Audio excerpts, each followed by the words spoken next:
Wow, I've never been preceded by a song before in a conference. This is something new. My name is John. Hi, everybody. Hallå allihopa. This is a true pleasure to be here in my home country of Sweden for the first time ever giving a talk at a conference. I do a bunch of blogging, like Jack mentioned. I run Swift by Sundell, which is a weekly blog and a podcast about Swift development. And I'm also an iOS developer as well. And today, I want to talk to you about system design and how I believe that it's become a little bit of a lost art in our iOS and Swift developer communities. Now, we don't talk so much about system design, I think, but there is one thing that we do talk about quite a lot, and that is architecture.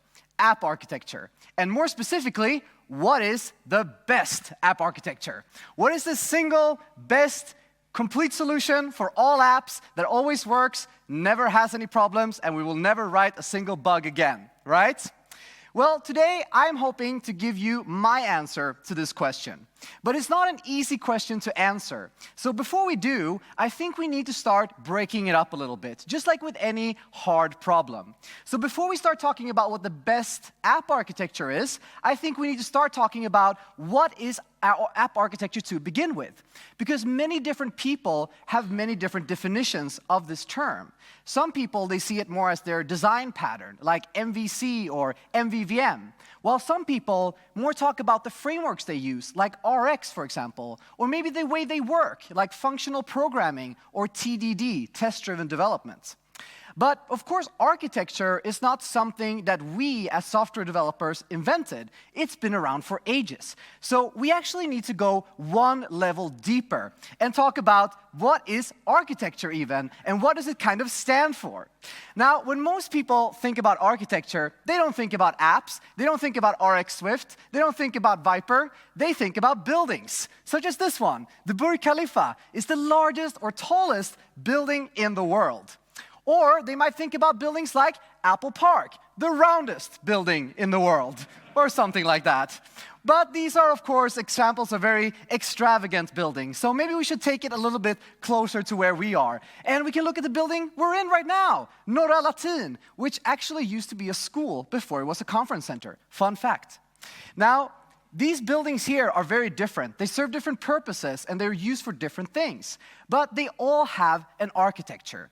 And I think it's interesting to look at buildings. I mean, I'm not a building expert, but you can kind of look at what is important for building architecture.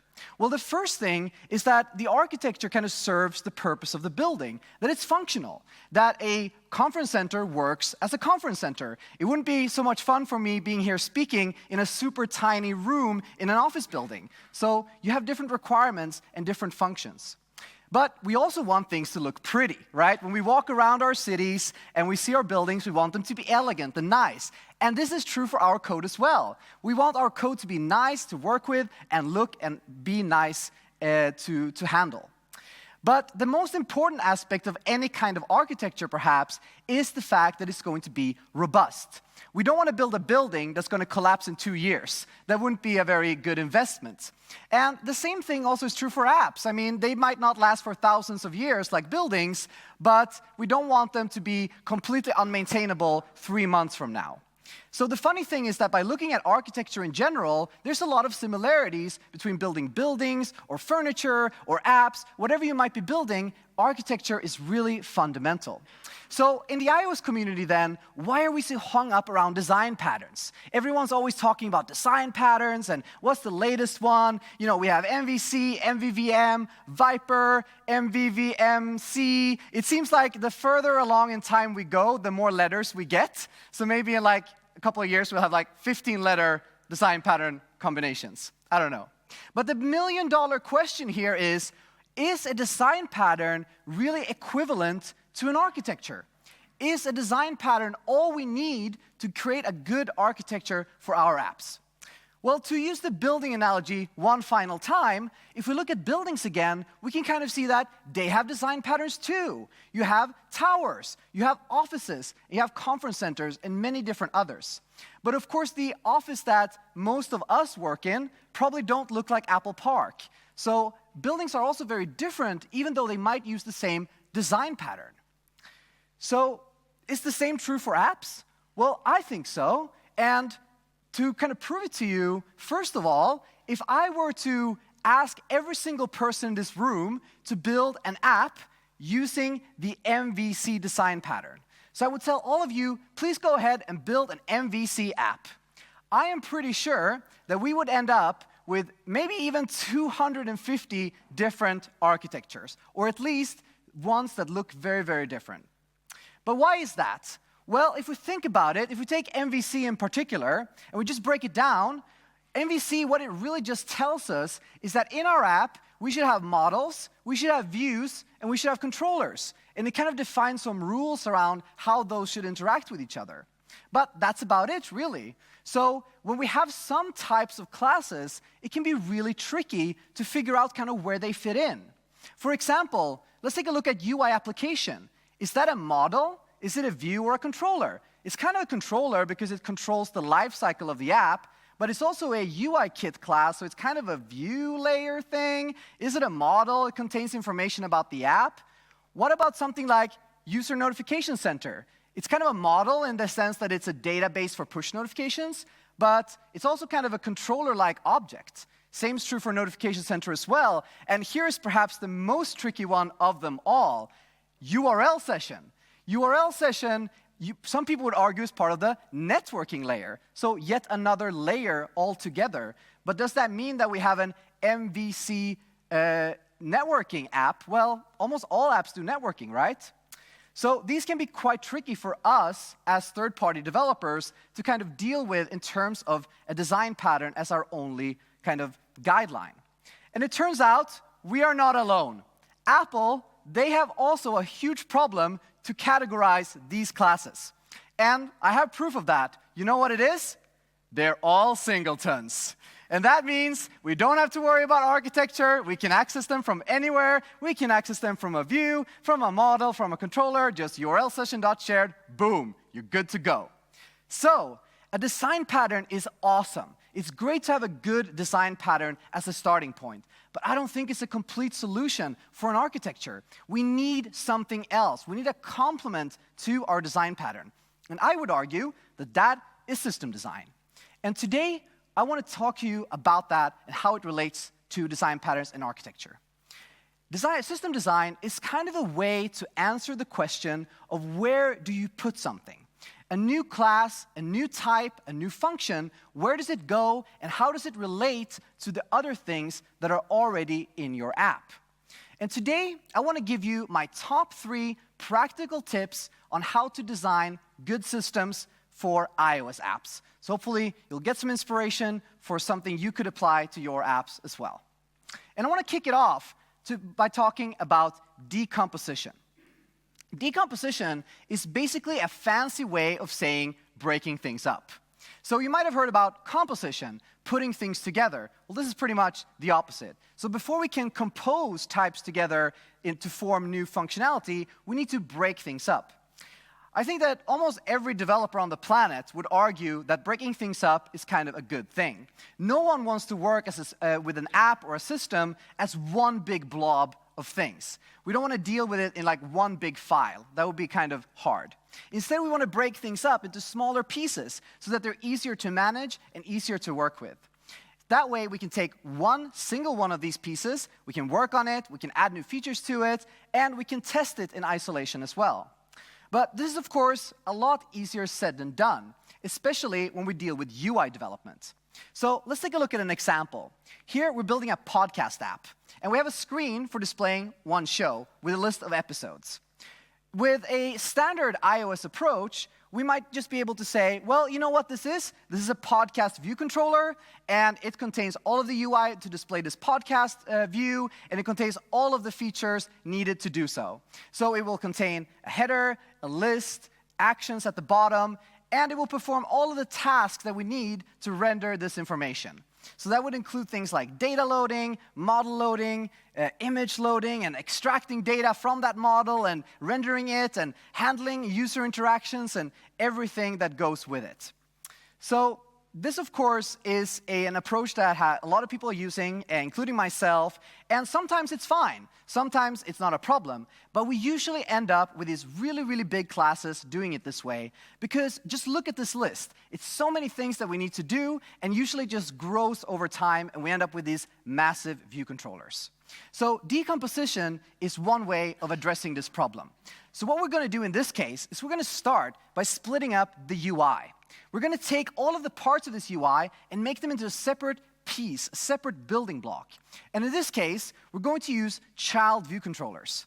This is something that is becoming more and more popular in the iOS community, and it's actually been around since iOS 5. You've been able to add a view controller as a child to another view controller, just like you do with UI views. So it's really, really powerful.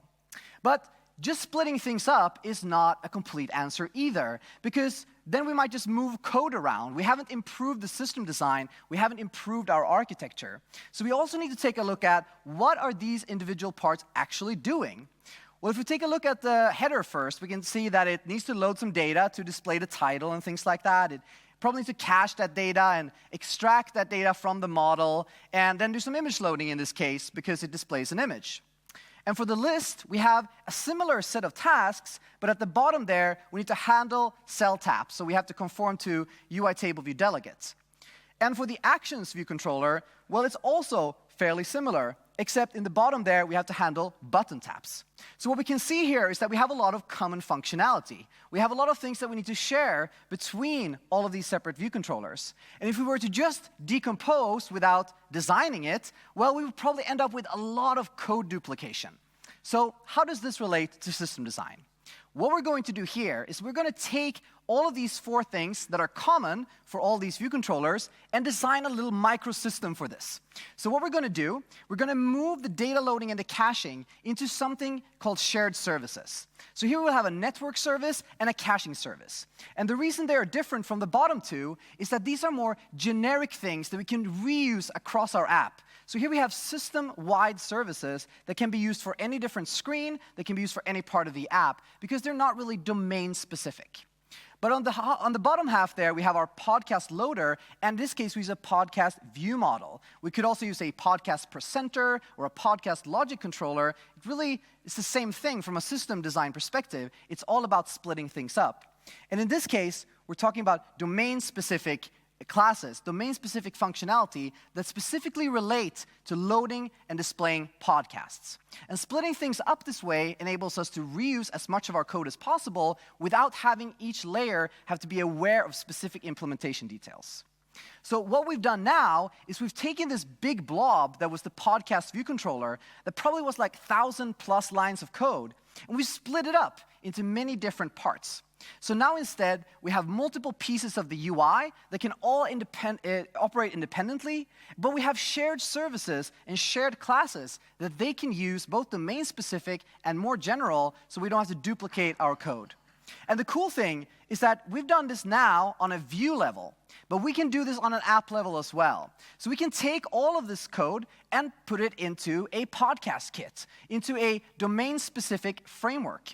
And we can do the same thing for other domains, whether that's features or things like analytics. And we can model those as frameworks, and that way we have made also decomposition on an app level as well.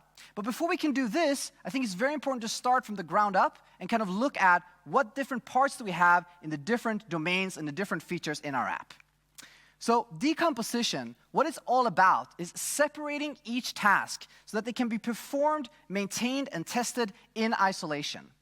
And Shalk view controllers and services, view models, you have logic controllers, and many different other tools. They're really great tools for doing this and for splitting up big view controllers. And again, you can pick kind of which one you want to use and which one fits your app the best. And finally, what you've seen we've done here is visualizing this thing. We've visualized all of these different parts of a new feature before we've started to code. And that can really save us a lot of time because we can spot problems early on. We can spot circular dependencies, and we can spot bugs that might happen just by drawing things out. So that is decomposition.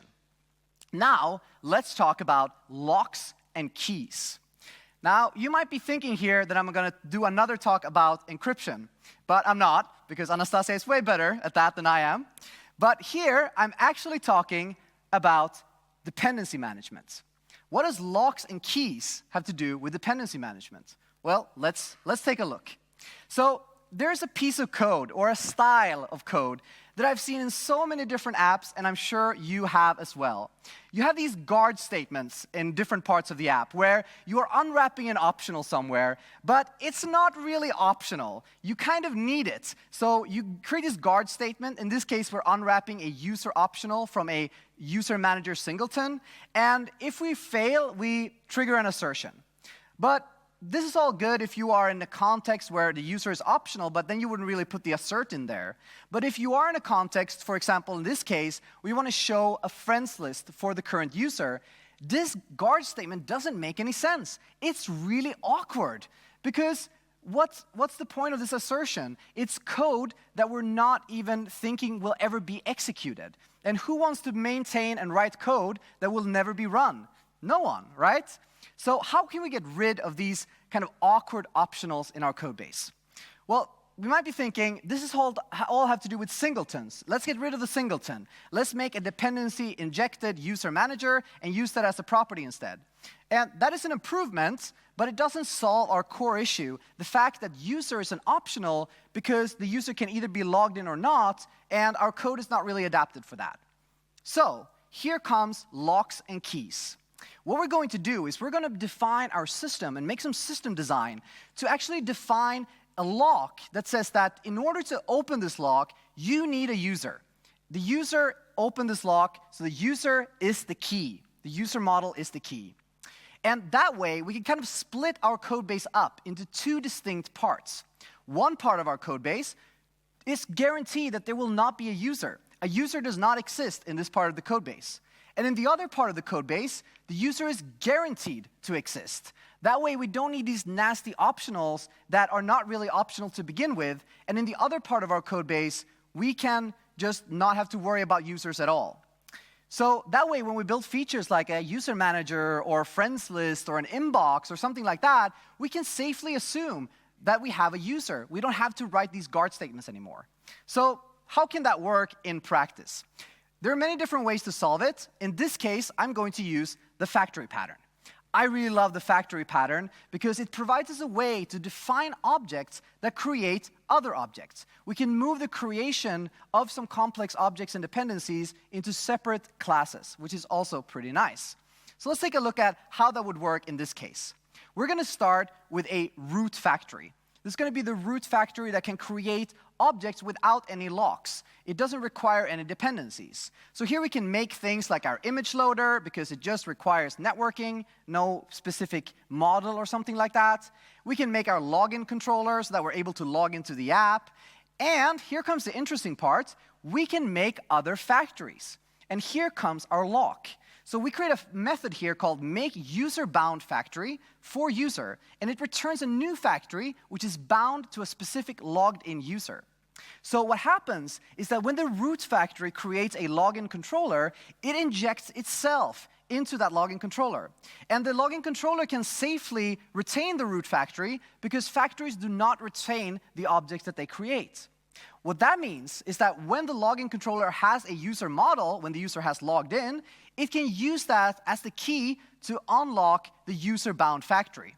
And when it gets that back, it can use that new factory to create new objects that are dependent on our user.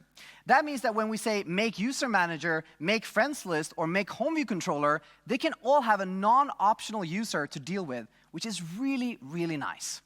And the cool thing is we can continue with this design further along. So when we have the user-bound factory, it can also inject itself into the controllers it creates. And that way, those controllers can then make more controllers, and everything is pretty cool. So we can make a detail controller or a sender presenter, again, with a guarantee that the user always exists. So locks and keys is great to keep in mind when designing systems. And it's the idea that an object shouldn't be created until all of its required dependencies are available. It doesn't really make sense to create a user manager without a user. So let's wait until we have one. By using a required object or model as the key to unlock this lock, then we'll be able to create much more predictable system design. And again, drawing things out and visualizing it is really key here. Factories can be a great abstraction. It's not the only abstraction, but it's a great one. In order to make it more easy to get an overview of where our objects are created. We don't have to guess where the user manager is created. We don't have to debug it. We can see that it's created in a single place.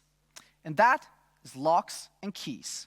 And for the final topic, I want to talk about abstractions. Abstractions is really kind of the bread and butter of system design and architecture. And picking the right abstractions is really important in order to achieve a good design. Now, when we are working with iOS apps, it's very, very common that we feel like we're going in circles. It can kind of feel like we have written the same table view a million times before. We have written the same collection view. We have written the same networking code. It's all very familiar to us, and that's just because we've been there before, right? And this is not necessarily a bad thing, but it can be a bit repetitive after a couple of times. So one common example of this is lists. We are usually creating a lot of different lists in our app. We might have a message list. We might have a list of friends or a list of comments or settings, something like that. And it's very common to have to re-implement UI table view data source and UI table view delegate over and over again. Now, this is not a criticism to Apple's system design or Apple's API design, because these actually, I think UI table view is really greatly designed because it gives us so much flexibility and so much power while still utilizing things like cell reuse to make performance easy. But when we have a situation like this, we have many controllers, many classes that are using the same type of functionality, it's usually a sign that it's time for some form of abstraction. And there are really two key ways that we can define abstractions in Swift. And the first one I want to talk about is generics. Now, generics is really powerful, but it can sometimes be easy also to stumble upon kind of your own leg and sometimes end up with really, really tricky code. So you have to be a little bit careful about how you deploy generics. But let's take a look at this example in particular about lists and see how we can use generics to create a nice abstraction for our lists in our app. What we're going to do is we're going to define a list view controller, which is a view controller that renders a list, and just using a UI table view. And in this case here, we're going to add two generic types, a model loader and an action handler. And the power of this, and the reason I'm doing it this way, is that by using these generic constraints and these generic types, we enable custom specializations that are concrete. So what that means is that our list view controller is not a base class. It's not a base controller. It doesn't need to know everything about all the different models and all the different types we have in our app. It just needs to know how to render a list. And by saying that the model loader's model and the action handler's model should always be the same, we can make some really nice assumptions about that when we are building our table view data source and our table view delegate. And by making the class final, we are also signaling to ourselves in the future and our coworkers that this is not a base class. It's instead meant to be composed and used as it is instead of using inheritance. So how do we use this class then, and how does it help us in terms of system design? So the way we're going to use it is that we're going to create a list view controller for each use case. And we're going to supply a specific concrete implementation of the model loader and of the action handler. So we're going to say that for the message list view controller, we are loading messages and we are handling message actions. And that's really cool because that way we can have domain-specific implementations again with a more generic abstraction that is built on top of. And we can do the same thing for our other things as well. And really the only thing here that's different is the concrete implementations of how we load our models and how we load our action handlers. And that way we can separate the domain-specific knowledge and the domain-specific code from the more generic one. Of course, it's impossible to talk about abstractions in Swift without talking about protocols. Protocols are super powerful in terms of creating abstractions, and they can be really great in terms of system design as well. So we already used protocols now when we created our generic abstraction. We used protocols for the list model loader and for the list action handler. But protocols are also really powerful in other senses as well. Let's say that we were building a user manager again, and it needs to talk to a database. In this case, we just have one class that talks to our database. It's just for user login information. It's very simple. So we say, you know what? We can actually use a concrete type here. We don't need to create a protocol. We don't need to create an abstraction. We can just use it as it is. And that might be true. But as our use case grows, and as we have more different types that need to interact with this database, for example, we might have notes in our app, or movies, if it's a movie application, for example, it becomes a little bit trickier. And in terms of the design of our app and the design of our system, we're kind of starting to paint ourselves into a corner. Because this database here becomes a stop block in case we ever want to change our mind and move things around. And if there's something that all developers, all designers, and all product managers like to do, it's change our minds, right? So how can we make that easier? Well, using protocols. If we instead define our database as a protocol, as the API, and just have these classes depend on that protocol, we end up with a much more flexible and more future-proof solution. What that means is that we can have multiple implementations. We can have one for core data, for example, if that's what we're currently using to define our database. But we can also do things like mock this database in our tests and have a way more predictable implementation for testing. We can also do things like use a mock as a development tool and have an in-memory database in order to always have a fresh state when we're launching the app, which can speed up development a lot.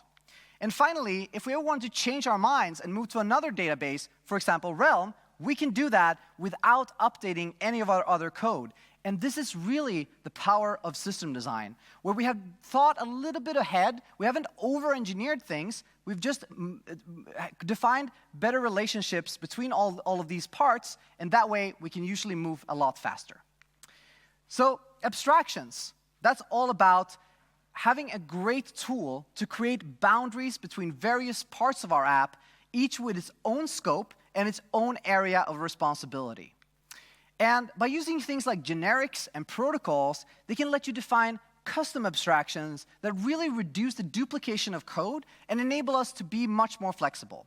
Of course, it's important to use these wisely, to not have everything be generic or everything be a protocol, but to use it to create these boundaries between the different parts. And then finally, it's perfectly fine to be inspired by other techniques, other platforms, and other design patterns as long as we stay consistent. I think you can use presenters in your code without using MVP as your design pattern. You can use factories without changing your design pattern. It's all about picking the right abstractions for your use case and trying it out and staying consistent throughout the system. So, now that we've gone through these things, these 3 tips, I think it's about time we come back to our original question. What is really the best app architecture?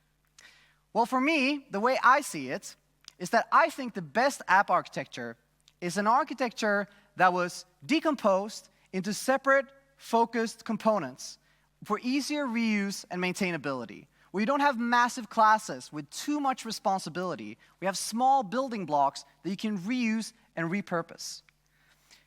An architecture that uses locks and keys to restrict global access to different objects and to remove non-optional optionals, to make things more predictable and to require some keys to unlock certain objects. I also think it's an architecture that uses abstractions wisely to decouple all of its subsystems to avoid repeating code and to do it in a consistent manner. But most important of all, I think is that the best app architecture for your app is the architecture you've created to fit your project by combining standard patterns that people know about and techniques that have recognition, but with custom system design where you define the relationship between your object in a consistent and nice manner. And hopefully, this talk has inspired you to do just that for your app. And hopefully more people in the community can rediscover the lost art of system design. Thank you very much.